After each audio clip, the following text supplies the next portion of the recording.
Como vocês viram, Daniel toca o piano, canta e empresta dinheiro se vocês precisarem. É multiuso, certo? Se vocês precisarem, vocês procuram ele ali no final. Boa noite. Feliz semana para todos. De ontem para hoje, vocês continuam bom? De ontem para hoje, vocês continuam bonitos? Já que está até com o cabelo mais penteado, parece que passou um gel. De fato, tá. Deve ter sido Celiné aqui, que arrumou ele antes de vir, né? Aí tá todo. Tá no trinco, né? Só dando uma alisadinha. Muito bem.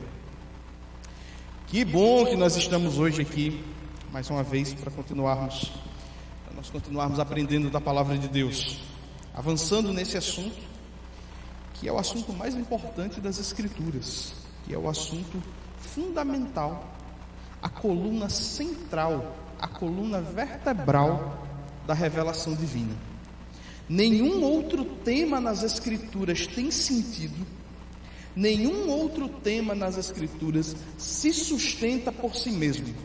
Todos eles estão amparados em um assunto, o assunto da redenção.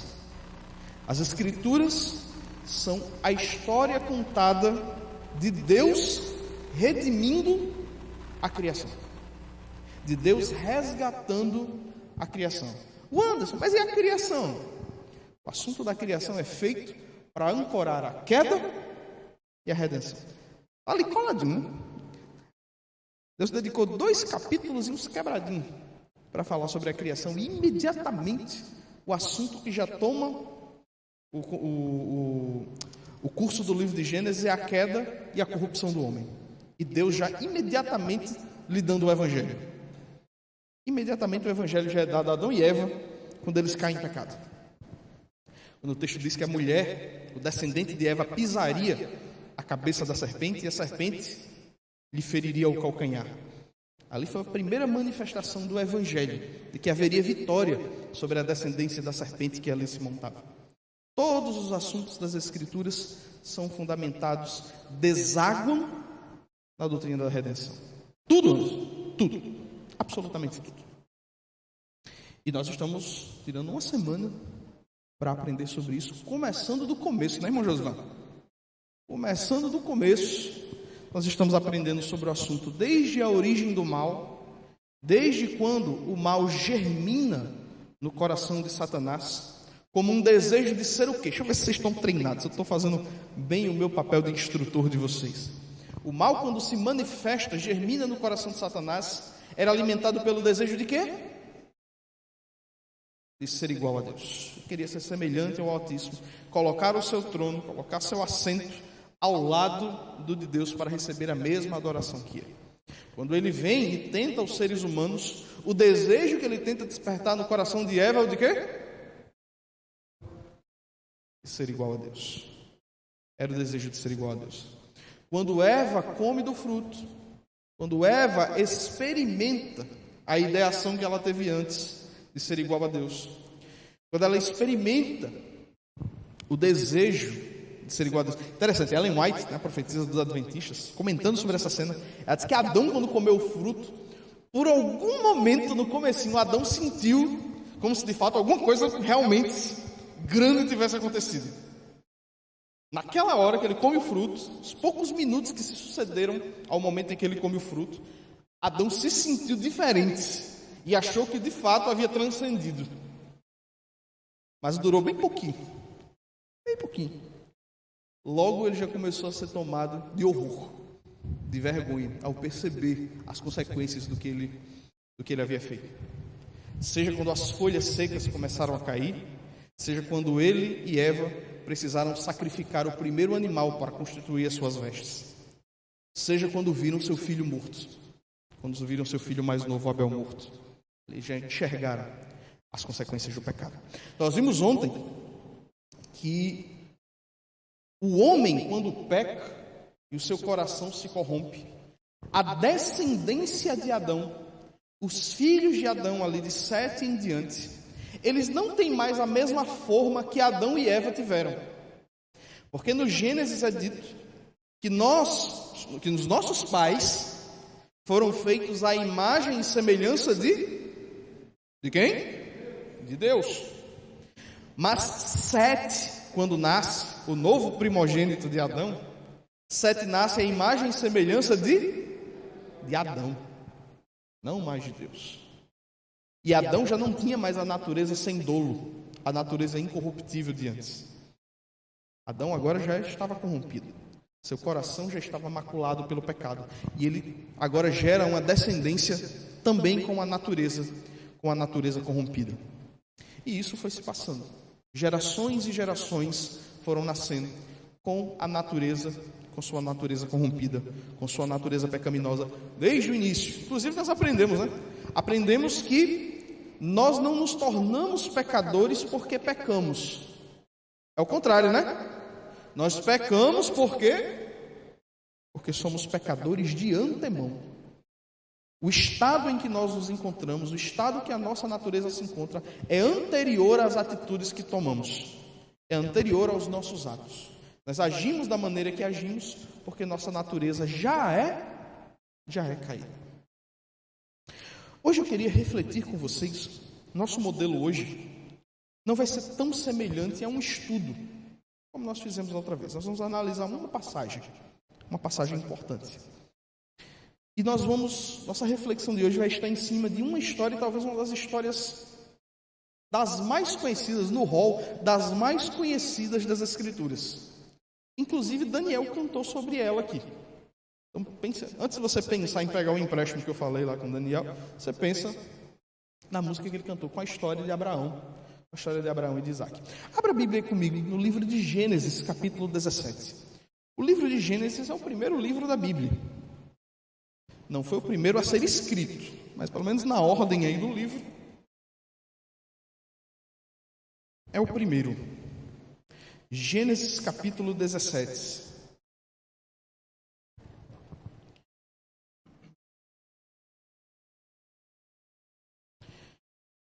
Abraão já era um homem de idade.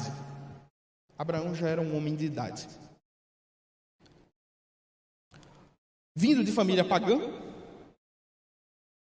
uma ruptura já havia acontecido ali naquela descendência de Noé. Quando nós chegamos na história de Abraão, nós já não temos uma descrição genealógica bonitinha, contando-se a história descendente por descendente até chegar em Abraão. A história meio que corta para Abraão. E nós sabemos, pelo menos quem lê a história de trás para frente, normalmente a gente conhece quem é Abraão, de ouvir, e depois lê a história, não é verdade? A gente conhece de ouvir alguém falar, e depois a gente vai lá ler a história. É tipo a história de Balaão e a jumenta. Todo mundo escutou antes de ler. E quando nós ouvimos falar de Abraão, normalmente nós escutamos que Abraão é o pai do quê? O pai da fé. Não quero desconstruir isso da cabeça de vocês, não, certo? De fato, Abraão é conhecido como o pai da fé. Mas você sabe dizer por que Abraão é conhecido como o pai da fé? Por que ele ganha esse título? Por que esse título honorífico é colocado sobre Abraão? O que ele fez de tão grandioso? Abraão estava com sua família. E Deus aproxima-se de Abraão. Segura aí, deixa marcadinho no capítulo 17. Já a gente vai ler. Eu gostando que de cara assim eu já ganhei o ventilador logo do começo, né? Então, estou pronto aqui. Abraão é chamado por Deus para sair de perto da sua parentela. O camarada estava lá, né, tranquilo, com dinheiro, com sua família, no conforto do seu clã. Estar perto da família era muito importante para o clã da época. Nós, modernos, é que temos essa cultura da desassociação rápida, né? Rápida e certeira dos filhos com os pais, quando os filhos constituem família, né? Casou, meu filho? Se afasta dos pais rapidamente, cada um na sua. Tem até pregador de família que diz assim, tem que ser, não pode ser tão longe. E quando você vai, você tem que dormir, nem pode ser tão perto para que dê para ir todo dia, né? Tem que ser uma distância mais. Tem até regra para definir a distância que tem que ficar. Isso é uma coisa de nós modernos, certo? Isso é uma coisa de nós modernos. Os antigos, a tendência é que as famílias ficassem sempre unidas, aglutinadas, eram chamados clãs das famílias. E Abraão estava ali com Adão.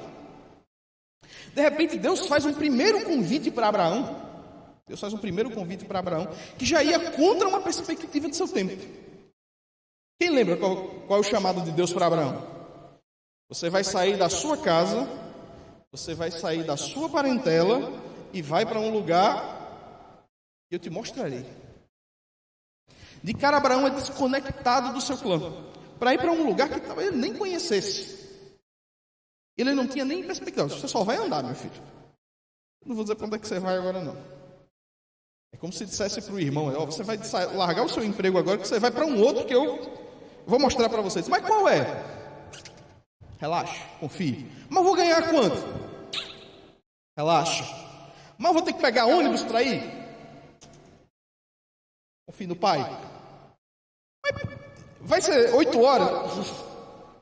Relaxa. Mas como é que eu vou largar o meu trabalho por um negócio que eu não sei? Confia ou não confia? Está comigo ou não está? A gente está fechado ou não está, né? Abraão, tá bom. Bora. Vamos embora. Só que a promessa que Deus faz para Abraão era o sonho de qualquer macho daquele tempo. Deus disse para Abraão que a descendência dele, Deus faria da descendência de Abraão o quê? Uma grande nação. Uma nação de reis, numerosa como as estrelas. Abraão, bom, não sei para onde é que eu vou. Não sei se a terra é boa. Não sei se vai ser confortável. O Senhor está me dizendo que a descendência vai ser grande? É só disso aí que eu preciso saber. Bora lá. Detalhe. Porém, o homem vai ficando velho. Vai ficando velho. Abraão vai envelhecendo. Abraão e sua esposa, no caso Abraão e sua esposa Sarai, vão envelhecendo. Abraão dá uma olhada, dá uma desconfiada na promessa.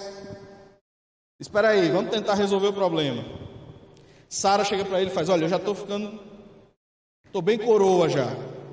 Talvez engravidar, ter um filho não seja mais uma possibilidade. Faça o seguinte, tem essa minha serva aqui, tu pode se resolver com ela, ela vai engravidar, ela vai ter um filho, e assim vai ter um menino para conseguir gerar essa descendência. Abraão demorou. Fez esse serviço. Você lembra o nome do menino que nasceu? Ismael. Nasceu Ismael.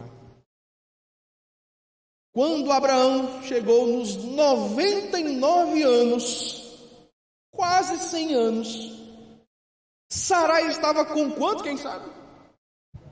90, enxuta, nos 90 anos. Deus chega para Abraão. Lê comigo, capítulo 17. Capítulo 17, versos 5 e 6. Deus vai lembrar Abraão da promessa que ele tinha feito lá atrás.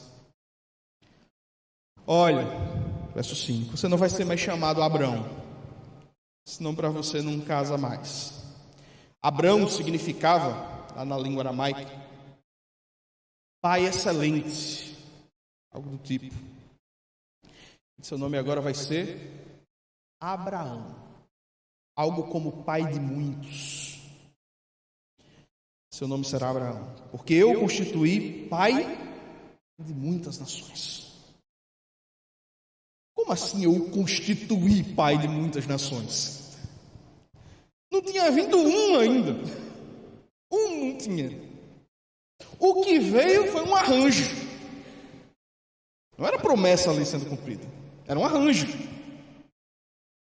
É que Deus diz: eu já te constituí pai sobre muitas nações. Verso 6. Eu o tornarei extremamente prolífero. De você farei nações, e de você procederão reis. Mas Abraão deu aquela olhadinha, Luiz. Ele disse: rapaz, minha juventude toda já passou, hein? Eu não tenho mais esse gás todo, não. Como assim? Agora eu me tornarei pai de muitas nações. A audácia de Abraão é tão grande que Deus ele se dirige para Sara, ainda chamada Sarai. Veja comigo aí o verso 15. Ele repete a promessa agora direcionada para Sarai. E Abraão vai fazer uma sugestão meia boca. Vê só, verso 15. Disse também Deus a Abraão: de agora em diante sua mulher já não se chamará Sarai. Seu nome será Sara. Eu a abençoarei e também por meio dela farei a você um filho. Sim, eu a abençoarei, dela procederão nações e reis de povos. Qual a resposta de Abraão? Qual foi a resposta de Abraão? Abraão prostrou-se o rosto no chão, riu-se e disse a si mesmo: poderá um homem de 100 anos de idade gerar um filho? Poderá Sara dar à luz aos 90 anos? E Abraão disse a Deus: permite que Ismael seja o meu herdeiro. Deus prometeu para Abraão que Sara teria um filho. Olha, eu vou fazer com que ela tenha um filho seu. E a partir dele é que essa grande nação vai se constituir. Abraão deu risada, bela característica do pai da fé, né? Ele riu, caiu na risada, se direcionou e disse: Senhor, não tem como a gente encurtar o caminho, não. Eu já tenho Ismael aqui. Não tem como a promessa se cumprir através de Ismael, não. Já está aqui. Já está aqui, já está pronto. Qual foi a resposta de Deus? Na verdade, Sara, sua mulher, lhe dará um filho, e você lhe chamará Isaque. Com ele estabelecerei a minha aliança, que será aliança eterna para com os seus futuros descendentes. Para com seus futuros descendentes. Ele reafirmou com Abraão: olha, Abraão, larga mão de ser besta. Larga mão de ser besta. Eu estou dizendo que Sara vai ter um menino. Estou dizendo que Sara vai ter um menino. Talvez para nós essa discussão ela esteja, para nós modernos, do século 21, para nós modernos do ano de 2023, a discussão toda esteja girando em torno de algo que não, para nós talvez modernos, não seja tão importante. A verdade é que nós modernos lutamos no sentido contrário. Na verdade, a gente quer evitar ter um filho, né? Sim ou não? Quando casa, até antes de casar, né? Ali, momentos antes de casar, normalmente qual o acordo que os noivos fazem? A menina já vai, consultando com o médico, já começa a tomar anticoncepcional ou alguma coisa do tipo, já de antecedência, para não perder os primeiros anos do casamento. Para que o menino não venha nos primeiros anos de casamento. Já começa a preparação com antecedência. Para quando começarem as relações sexuais dentro do casamento, o menino não vinha ali nos primeiros anos. Salvo os que adiantam a sobremesa antes da janta e acabam tendo menino até antes do casamento. Aí fica negativo na conta, né? A conta fica negativa, não tenta nem ter o positivo. Nós modernos tentamos adiar o processo. Tanto que se um casal jovem, recém-casado, tiver um menino, normalmente chegam uns e falam como? Então não, vocês tinham que ter aproveitado mais. Vocês viajaram? Vocês fizeram isso? Vocês fizeram aquilo? E não sei o quê. Nós modernos tentamos adiar o processo. Mas no tempo de Abraão, não. Ter filho era o símbolo de virilidade do homem. Era a descendência. Era o destino do clã que estava em jogo. Era necessário ter um filho. E precisar ter um como Ismael, um bastardo, tinha uma medida de desonra no processo. Era necessário ter um filho para dar continuidade ao clã. E quando você lê sobre, com essa ótica, com esses olhos, o papo de Deus aqui com Abraão, é como se Deus estivesse jogando com o coração de Abraão, para sentir onde o coração dele estava, qual era a medida da confiança que Abraão tinha nele. Sara já envelheceu, ele diz: eu vou dar o filho. Passa-se tempo. Ele reafirma a promessa. Abraão: Senhor, você já falou uma vez, ainda não rolou, o Senhor já está falando uma segunda, vamos cortar caminho com Ismael aqui. E Deus: eu vou fazer Sara engravidar. Folheia a tua Bíblia aí, vai no capítulo 21. Você está no capítulo 17. Aí folheia uma ou duas vezes a tua Bíblia e a gente vai chegar ali no capítulo 21. Chega o momento, Sara de fato engravida. Sara engravida e dá à luz a um menino que Deus já de antemão tinha avisado qual seria o nome. Qual seria o nome? Isaac. No versículo 6, depois de parir Isaac, qual foi a fala de Sara? Verso 6, disse Sara: Deus me encheu de riso, e todos os que souberem disso irão comigo. Porque esse é o significado do nome Isaac: riso, felicidade.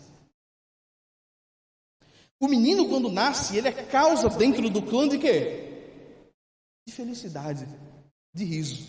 É até Deus gosta de fazer essas coisas com quem ele lida. Vocês lembram o que Abraão fez quando Deus reafirmou a promessa? Que a gente acabou de ler. O que Abraão fez quando Deus reafirmou a promessa?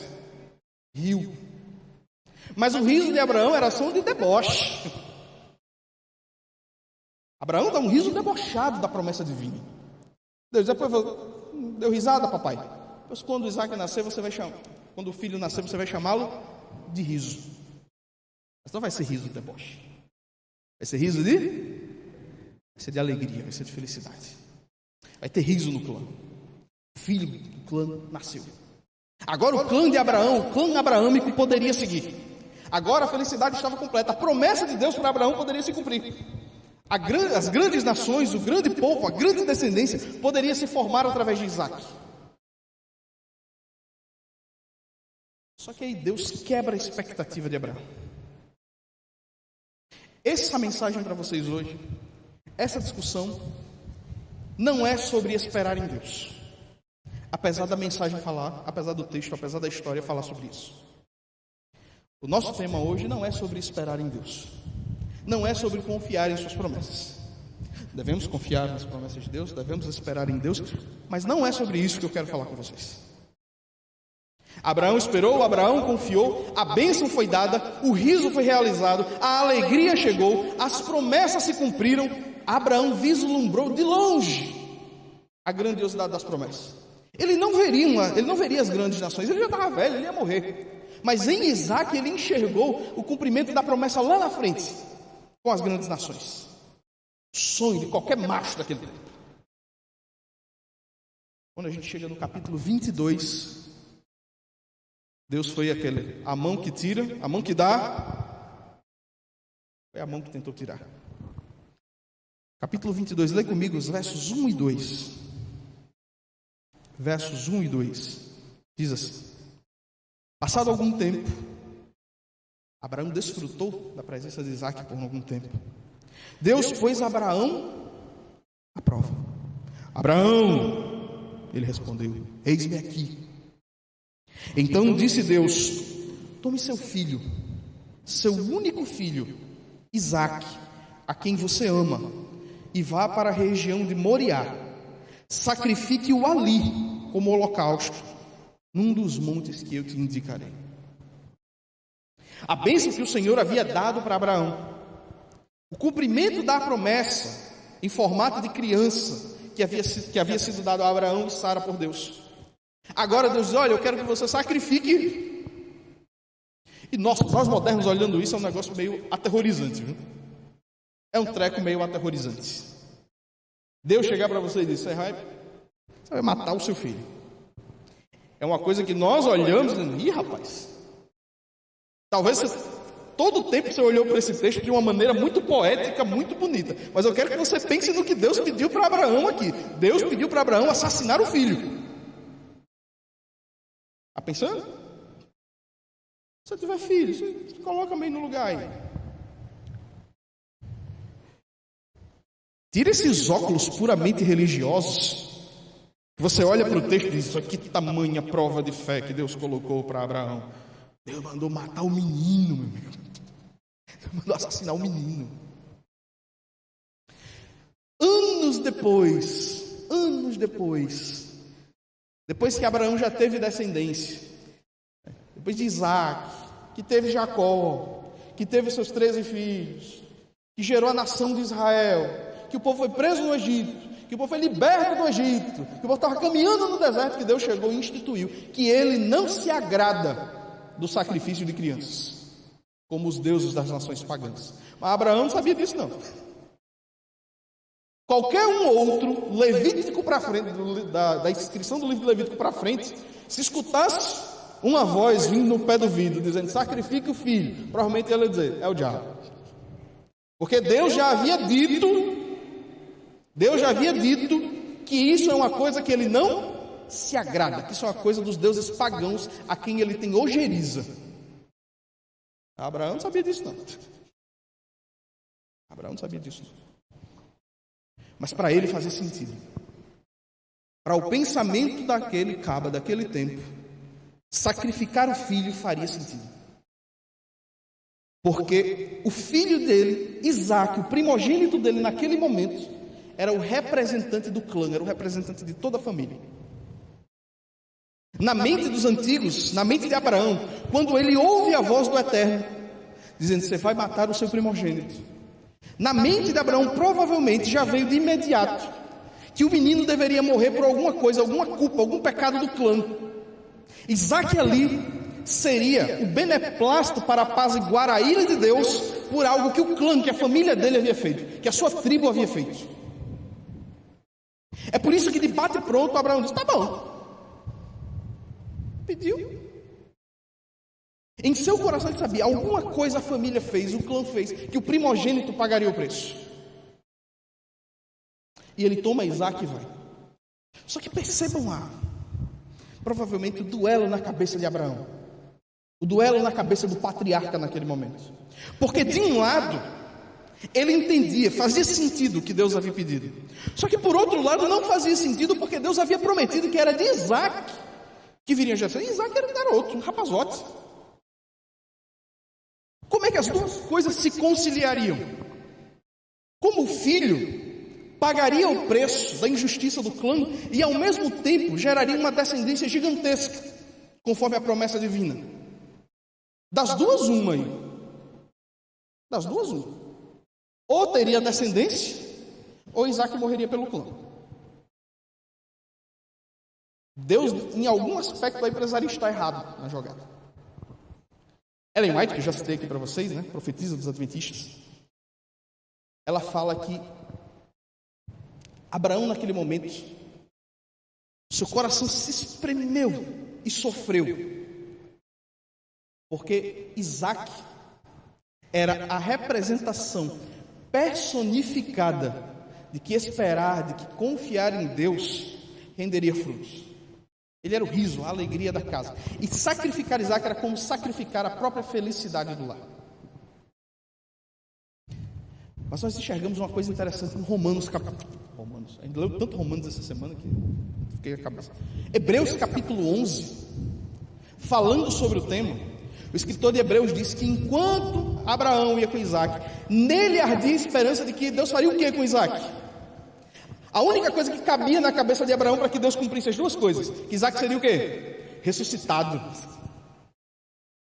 escritor de Hebreus diz que ele, como representante de fé, como um dos heróis da fé, o principal deles, enquanto caminhava, enquanto ele ia com Isaque, a esperança que estava no coração dele é que ele sacrificaria de fato Isaque. Isaque morreria pelo clã, mas que Deus o ressuscitaria e as duas coisas seriam atendidas. Pensa aí, talvez, como ficou o coração de Abraão. Quando ali, depois que eles estavam arrumando as coisas, Isaque olha para um lado, olha para o outro. Aí diz, bom, o fogo está aqui. A lenha está aqui. O cutelo está aqui. Papai, eu só não estou vendo o cordeiro. Vocês lembram qual foi a resposta de Abraão? Deus proverá.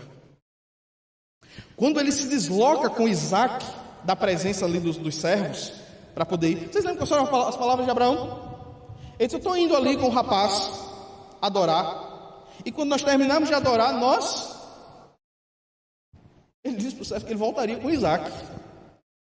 Faz sentido o que o escritor de Hebreus disse. A crença de Abraão é que Isaque seria ressuscitado. Tamanha fé, a fé que ele tinha. A fé era tanto que Abraão foi até o fim. Ele arma a lenha, ele arma a fogueira, ele deita o menino, pega o cutelo, ergue o cutelo. Meu amigo, naquela hora, estava na cara. Abraão, de fato, ele tinha coragem. Ele ia assassinar o filho conforme Deus havia pedido. Mas quem lê a Bíblia de trás para frente sabia que alguma coisa ia ter que acontecer, porque Deus daquilo não se agradava. O que Abraão ouviu? O que Abraão ouviu? Escutou a voz de um anjo. Lê comigo aí o texto. Versículo 11. Capítulo 22. Capítulo 22. Versículo 11 diz assim: Mas o anjo do Senhor o chamou do céu. Abraão, Abraão! Urgência, o homem já estava com a faca levantada. Eu disse. Era 2 segundos ali e já era o galego. Abraão, Abraão! Eis-me aqui, respondeu ele. Não toque no rapaz, disse o anjo. Não lhe faça nada. Agora sei que você teme a Deus, porque não me negou o seu filho, seu único filho. Abraão ergueu os olhos e viu um carneiro preso pelos chifres no arbusto. Foi lá pegá-lo e o sacrificou como holocausto em lugar do seu filho. Na hora H, Deus intervém e diz: Ei, meu filho, não faça isso não. Agora eu sei que você me teme. Agora eu sei onde o seu coração verdadeiramente está. Não precisa matar o menino, não. Milagrosamente aparece um carneiro com chifres presos nos arbustos e é provido o sacrifício em lugar do filho. A história de Abraão é fantástica. Mas eu queria dizer que o objetivo dessa mensagem não é falar sobre o que precisamos sacrificar diante de Deus. Apesar da passagem falar sobre isso e dar um bando de um sermão, mas eu não quero falar com vocês sobre o como devemos pegar as coisas que amamos, as coisas que mais gostamos, as coisas que ocupam uma posição de destaque no nosso coração e estar dispostos a sacrificá-las diante do Senhor. Não é sobre isso. Ainda não é sobre isso. Abraão, a história de Abraão e Isaac, a história da subida do monte deles a Moriá, era um protótipo, era uma primeira ideação, uma primeira revelação clara de Deus à humanidade, do que o próprio Deus faria. A semelhança de Abraão e Isaac, preste muita atenção nisso. A semelhança de Abraão e Isaac, um pai também subiria com seu filho a um monte. Assim como Abraão e Isaac subiram um monte, um outro pai com seu filho também subiria o monte. Qual é o nome do monte que Abraão subiu com Isaac? Qual? Moriá. Moriá, de uma região que depois foi ser chamada, vocês sabem de quê? Jerusalém. Jerusalém. Em direção aos montes, Abraão subiu com Isaac. Outro pai subiria o monte também. A semelhança de Abraão e Isaac, que montaram a estrutura de madeira, um outro pai com seu filho também levantaria uma estrutura de madeira sobre o monte. Também faria isso. A semelhança de Abraão e Isaac, quando Abraão deita seu filho disposto a sacrificá-lo, um outro pai subiria o monte, armaria o madeiro e também deitaria o seu filho para o sacrificar. Abraão, na hora de sacrificar o seu filho, ouviu a voz de um anjo falando para ele parar. Só que agora vem a diferença da história. Esse outro pai não ouviu nenhuma voz para parar. A forma como Abraão sobe com Isaac, Deus, o Pai, subiu com Jesus Cristo o monte. Da mesma forma que Abraão, junto com Isaac, ergueu o madeiro, o Pai também ergueu o madeiro em outro monte, não mais o Moriá, mas no Monte Calvário. Assim como Abraão colocou seu filho sobre o madeiro, Deus também colocou Jesus Cristo sobre o madeiro no Monte Calvário. A diferença é que para Abraão, Deus disse que não precisava. O filho não morreria, o cordeiro morreria em seu lugar. Só que naquele grande dia, no grande evento que esse universo já viu até então, quando o filho se posicionou sobre o madeiro, não houve mais cordeiro para substituir o filho. Na verdade, era o filho que estava substituindo o cordeiro. Naquele dia, Naquele 26 de abril do ano 31, por volta das 3 horas da tarde, o cordeiro saiu vivo pela primeira vez. E o filho morreu em nosso lugar. Ali o filho morreu. Não tiveram anjos para pedir que o pai parasse. Os anjos, em expectativa, desejavam tirar o filho da cruz, mas não tiveram ordem do pai para fazê-lo. O pai, como Abraão, que com as mãos trêmulas foi impedida pelo anjo, mas o Pai Celestial teve que se segurar, com o coração contrito, enxergar o seu filho ser assassinado, ver Jesus Cristo ser assassinado. Isaac não precisou pagar a culpa, Isaac não precisou pagar os pecados do clã. Um cordeiro proveu. Mas o Filho de Deus precisava morrer para cobrir a nossa culpa, pagar o nosso pecado. Nos últimos 2 dias, domingo, na segunda, nós falamos sobre o problema do pecado. E como é que esse problema se resolve? Nós encerramos o culto ontem, nós encerramos a nossa mensagem ontem, com Paulo, depois de exclamando quão ele era miserável pelo pecado, dizer: graças a Deus por Jesus Cristo. Como é que Jesus Cristo resolveu esse problema? Subindo o mesmo monte que Isaac subiu, subindo o madeiro, o mesmo madeiro que Isaac subiu. Só que Isaac saiu vivo para que o cordeiro fosse morto. Dessa vez o cordeiro saiu vivo e o filho saiu morto. Sobre o madeiro, Cristo pagou a culpa do clã, pagou a culpa da família que ele tinha acabado de entrar. A história de Abraão e Isaac teve um final feliz. A de Jesus terminou em morte. Mas talvez essa seja a única morte da história do universo que produz alegria. A vida de Isaac produziu riso, mas em Cristo foi a sua morte que produziu riso. Se hoje nós podemos nos alegrar, se hoje nós podemos ter esperança, se hoje o nosso coração pode palpitar com a esperança do amanhã, se hoje nós enxergamos a morte como um inimigo temporário, se hoje as mazelas desse mundo não nos assustam, se hoje as dores e as doenças que nos afetam não fazem mal a nós, mentalmente falando, porque temos uma esperança no amanhã, é porque a única morte da história do mundo causou riso, causou alegria, causou felicidade. Sempre no monte, sempre no monte. Como eu falei, a história de Isaac teve final feliz, mas a de Cristo também. A de Cristo também. E uma terminou final feliz em vida, a outra com final feliz em morte. Mas é a morte de Jesus que faz com que Paulo diga: graças a Deus por Jesus Cristo. Se mesmo diante da miserabilidade que nós encontramos, da corrupção e do dolo do nosso coração, é por causa do sacrifício de Jesus que nós podemos nos alegrar e crer que esse mesmo Jesus que morreu é capaz de transformar o nosso coração e nos salvar das mazelas do pecado. Amém? Daniel vai cantar. E eu acho bonito quando ele está com esse microfone assim. Daniel vai cantar e mais uma vez ele vai cantar dessa história que nós falamos aqui. Se a palavra pregada ainda não deu aquela espatada, aquela espetada no seu coração, se as informações ainda estão aí, girando a sua mente, queria que você direcionasse sua atenção, seus ouvidos, seu ouvir para a canção que será cantada agora.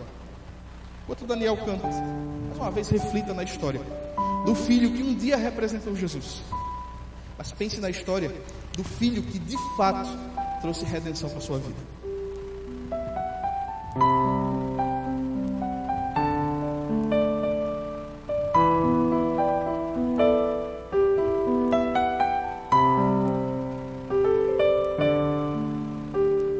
Sara percebeu que havia algo de errado com Abraão.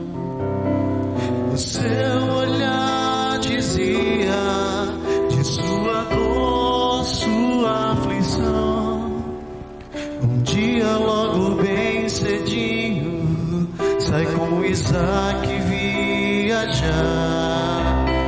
Nenhum dos dois escondia a angústia e o pesar. Em casa, mãe sozinha pôs-se de joelhos a orar.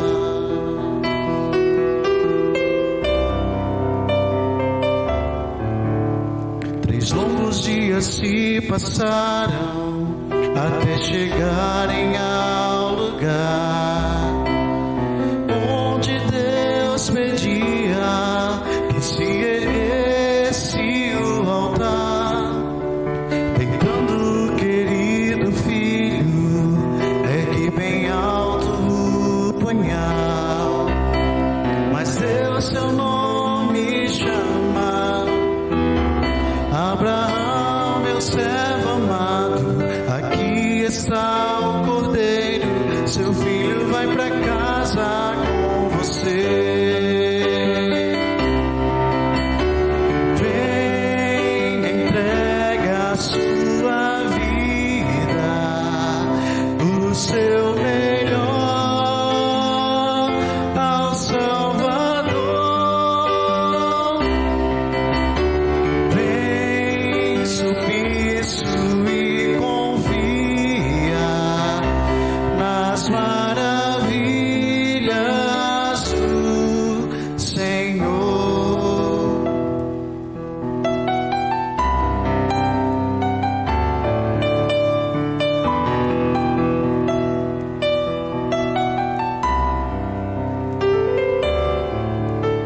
Voltou completa a harmonia e o coração obedecer.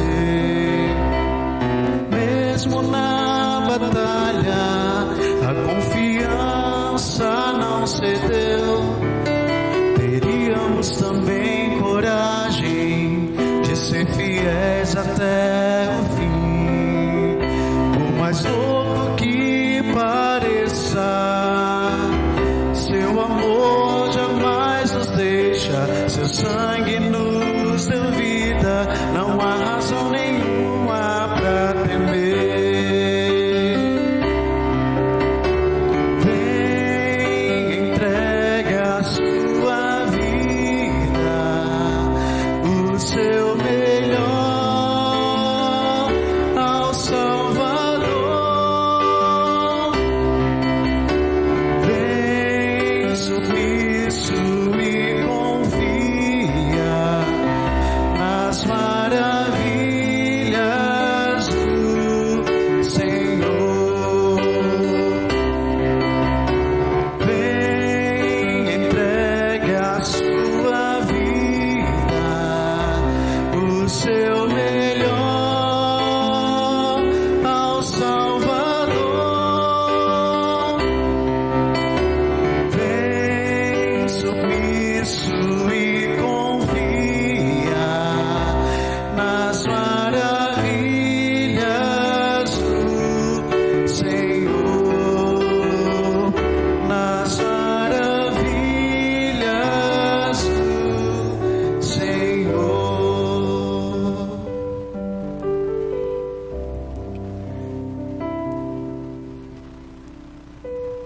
Vamos orar? Querido e amado Deus,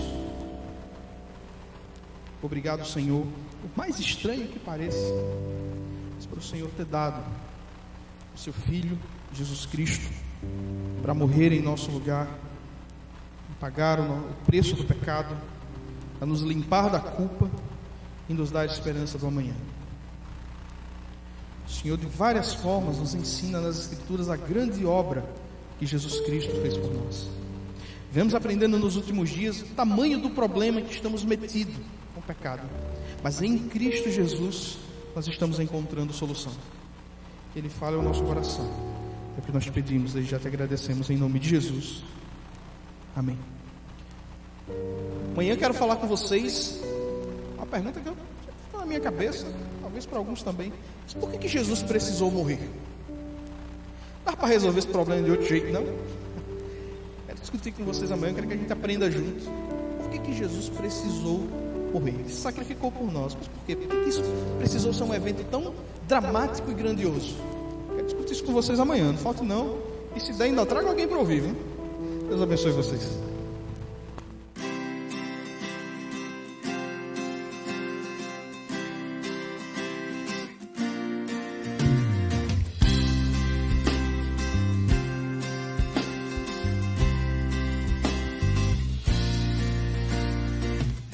Senhor.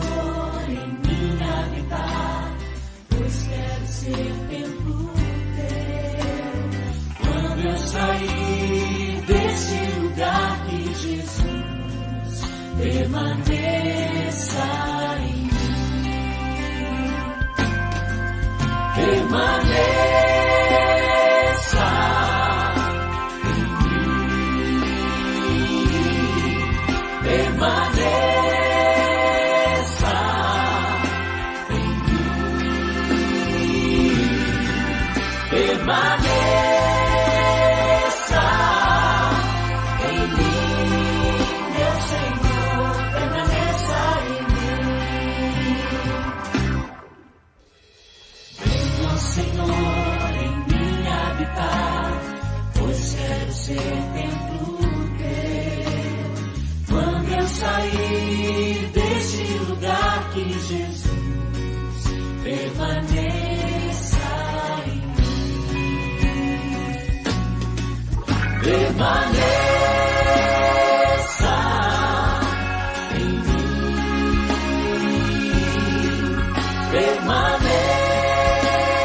permaneça em mim, permaneça em mim, meu Senhor, permaneça em mim,